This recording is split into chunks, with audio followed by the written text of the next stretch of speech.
c'è tant che si patisse. In queste sere bisogna sei pal monte. E chi io sei? E doi fuochi al mio Pignarûl. O alzi voi, e ho visto che il fump al va e vat.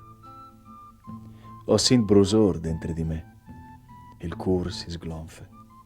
Il sospir mi ven pesante. I voi si sglonfi. E ne lagrime mi cole. Fra i dinci o murmui. Fump, va.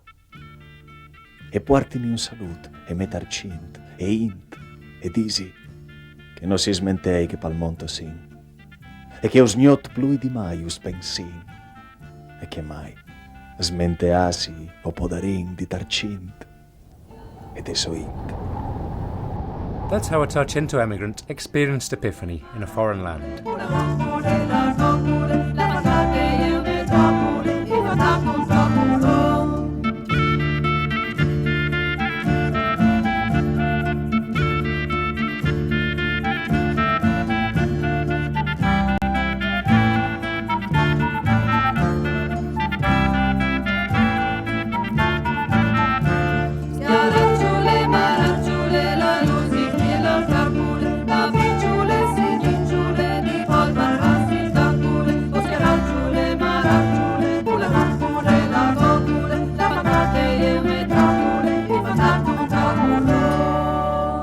In 1928, when the peasant world was experiencing a crisis and the tradition of the fires was gradually dying out, the first promoters of the Friulano Epiphany had the inspired idea of grafting a new event onto the memory of the region.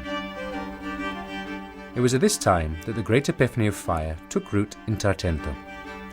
The blaze of the Pignarûl Grant, the great bonfire on the Coia hill, became its heart and symbol, and continues to bring an age-old tradition to life. The Vecchio Venerando, the Venerable Elder, has always been the central figure of the event, representing the village elder, the head of the community or patriarchal family, the custodian of popular wisdom, and the transmitter of local customs to the younger generations.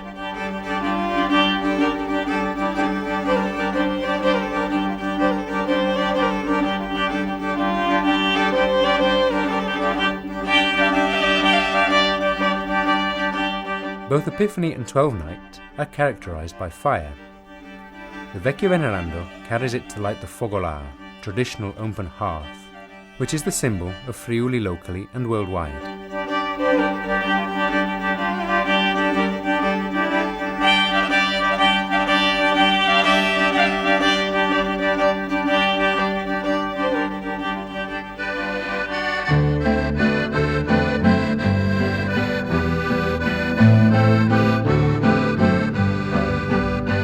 The builders of the many bonfires that light up the Tarcento Valley on Twelfth Night come from the surrounding hamlets.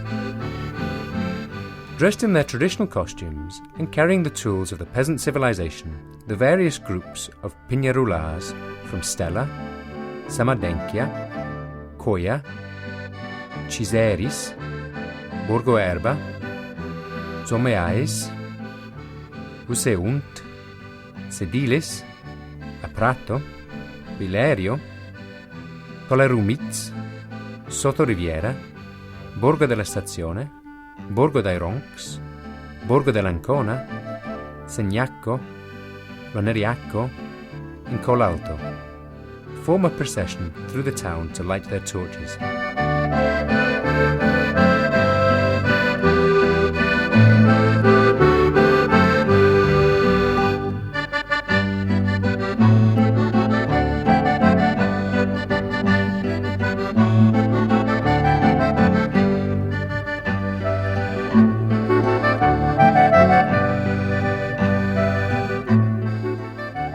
After having crossed the town centre, the River of Torches returns to the focolare, the hearth, for the Palio de Pignarulârs, a race of burning carts.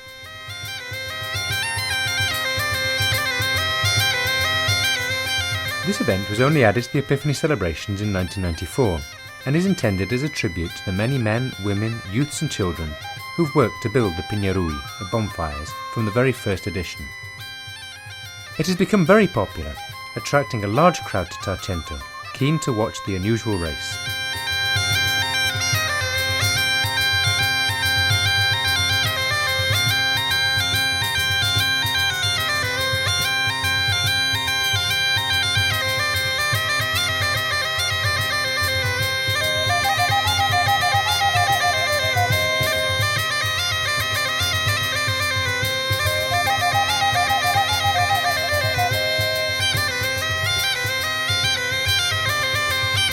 Palio is divided into 2 heats, with the winners competing in the final.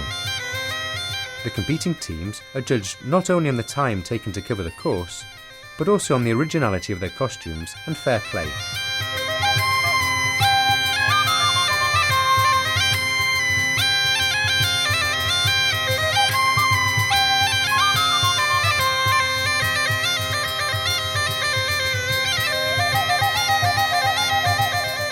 The jury draws up the final results and proclaims the winning team, which we can see rejoicing at the presentation of the Palio banner that it will keep for a year.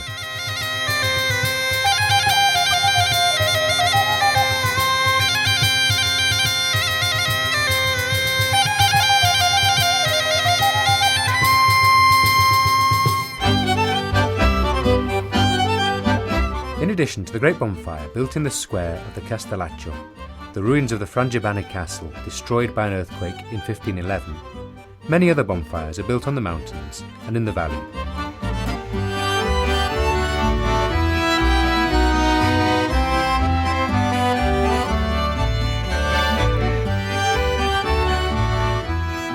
We can see almost completed bonfires facing the Grande Falò of Cuoia, whose lighting will act as a signal to light all the others.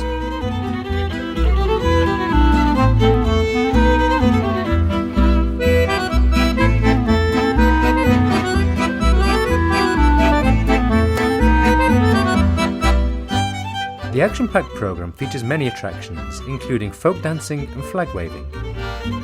Here we can see the Tarcento group, named after local celebrity Chino Ermacora, who sang the praises of Friuli to the world and was the promoter of Tarcento's first Epifania Friulana, together with Antonio Faleschini, Torquato Linzi, Pietro Menis, Tita Rossi and Ottavio Valerio.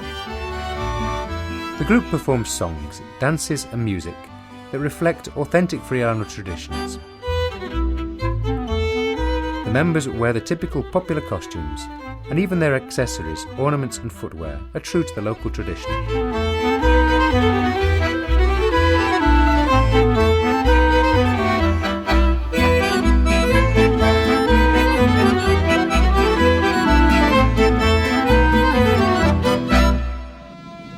This group of flag wavers and musicians demonstrates its skill and talent in a display that wins the applause of the large crowd that has gathered.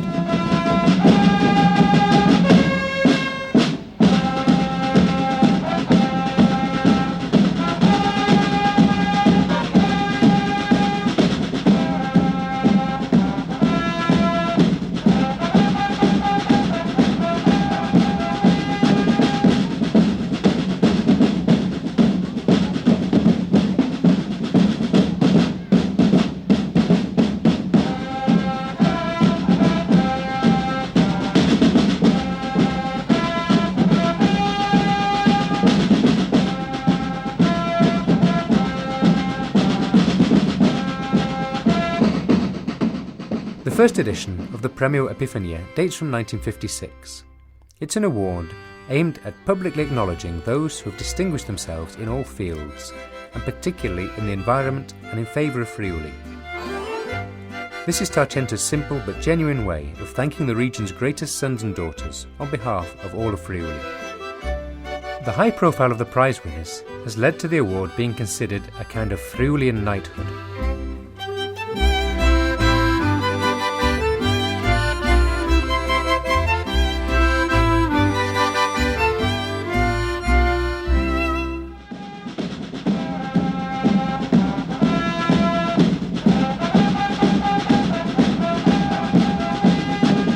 The historic procession commences with ladies, knights, pages, musicians and men-at-arms in 14th century costume from the various Friulian castles.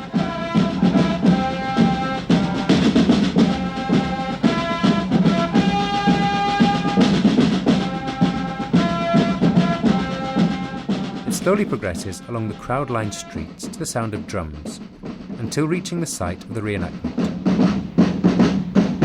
where the Vecchio Venerando will tell old stories of Tarcento.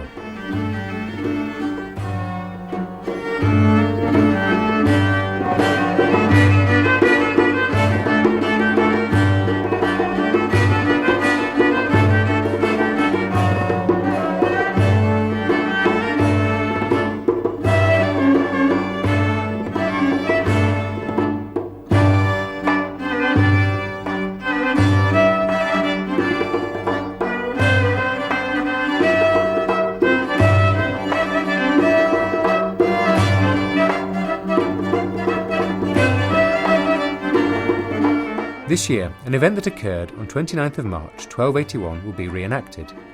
The investiture of Artico di Castello, known as Atticone, as Lord of the Castle of San Lorenzo in Tarcento.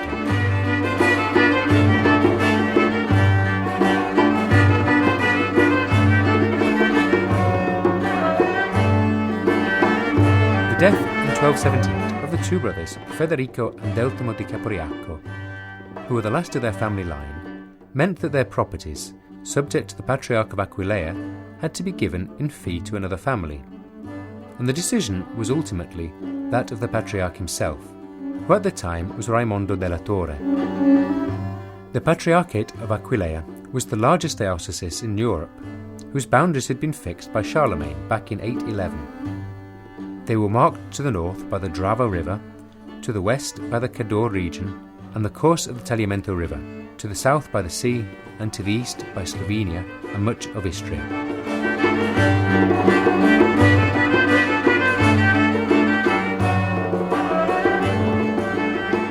Artico's uncle, Gerardo de Camino, Lord of Treviso, convinced the Patriarch that his nephew was the best suited candidate for the conferral of the fief. Artico di Castello, cousin of Alberto II, Count of Gorizia, married Solodamo di Zuccola, who bore him 2 children. He was responsible for the greatness of the Lords of Tarcento. After swearing the oath of fealty to the Patriarch and the Church of Aquileia, he was invested as Lord of Tarcento and in Villino.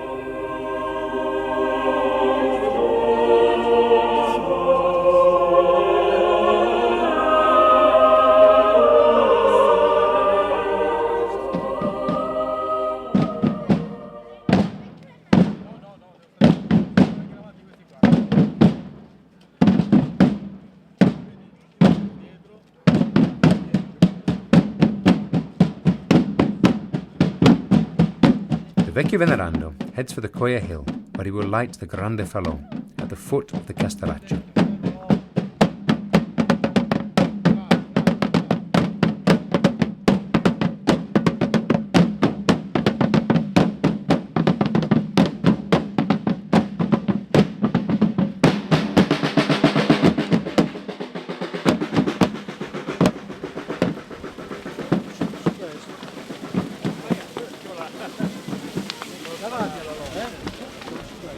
The origins of these bonfires can be traced back to Celtic rituals held in honour of the god Belenus, the ancient deity of light and fire.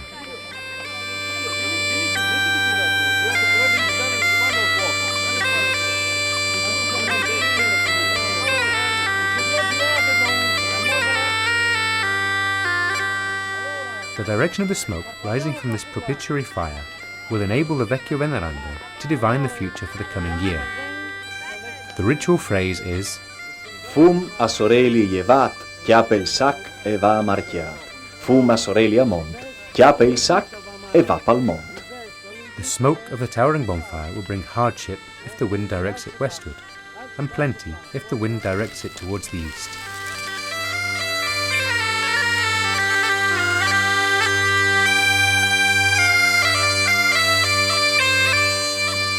The magic of the fire beckons and attracts us, filling the fields around the bonfire on the cold January night, and crowding the steep street that leads up to Coia with children and elderly alike, keeping us spellbound with the omen verdict offered by the Grande Falò.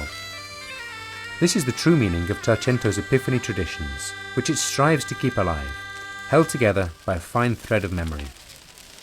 They are inscribed in the echo of the sounds frozen in the clear air that descends from the Musi mountains and on the gelid waters of the Torre River, fragrant with sleet, herbs and pine scales. The yearning for fire serves to cultivate a rigorous and coherent dream of solidarity and peace, under the signs of fire and light, the eternal light that only seen enkindles always love.